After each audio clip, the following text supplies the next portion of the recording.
After my father's funeral, I chose not to tell my stepmom that he had left me $20 million. I'm thankful I kept it secret, because just a week later, what she revealed about her past left me completely shaken to the core.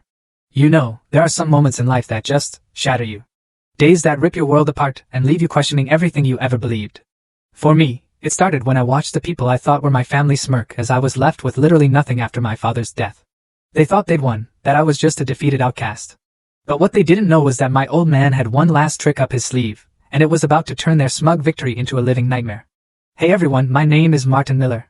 And I used to think I knew my family, my father, and what had truly happened in our past. Turns out, I knew absolutely nothing at all.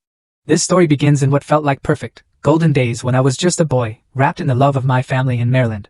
But then, a fire took everything, leaving a scar that would never heal. From that moment, things just started to crack, little by little, until the truth was laid bare in the most horrifying way. I was born into a wealthy family, where the glow of success always shone brightly. My father, Frederick Miller, was a renowned businessman, real estate, horse racing. He owned vast tracts of land, coastal resorts, and a prestigious racetrack right here in Maryland, where he was born. His thoroughbreds galloped under the spotlight. My mother, Grace Miller, was the absolute heart of our family. Gentle, warm, always knew how to make people laugh. Every evening, she'd sit at the living room piano, playing soft melodies, while my younger sister, Ivy, 3 years my junior, and I would cling to her side. Ivy was this lively girl with golden hair and clear, sparkling eyes, always chattering or begging me to play hide-and-seek in the sprawling garden of our mansion. Our mansion sat on a gentle hill, surrounded by ancient oak trees and rose bushes my mother had planted with her own hands. It was a place I thought was paradise. The living room was always bathed in light, with huge windows overlooking lush green meadows. Every weekend, my father would take us on picnics by the lake, or we'd gather around the fireplace, listening to him recount his bold business ventures. He was a strong, energetic man, but his gaze toward my mother, Ivy, and me was always so tender.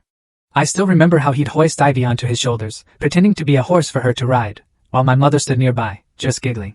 Back then, I thought life would stay that way forever. A perfect picture where love and prosperity intertwined. I was a carefree 12-year-old, running through the garden, dreaming of the day I'd work alongside my father, taking over the empire he built. But then, a fateful day changed everything. It was an early May morning. Spring flowers still lingered along the paths around the mansion. My father had to fly to Kentucky for the Derby, the most prestigious horse race in America. It was where businessmen and the full story on the channel. Link below. Click now and watch what happened next.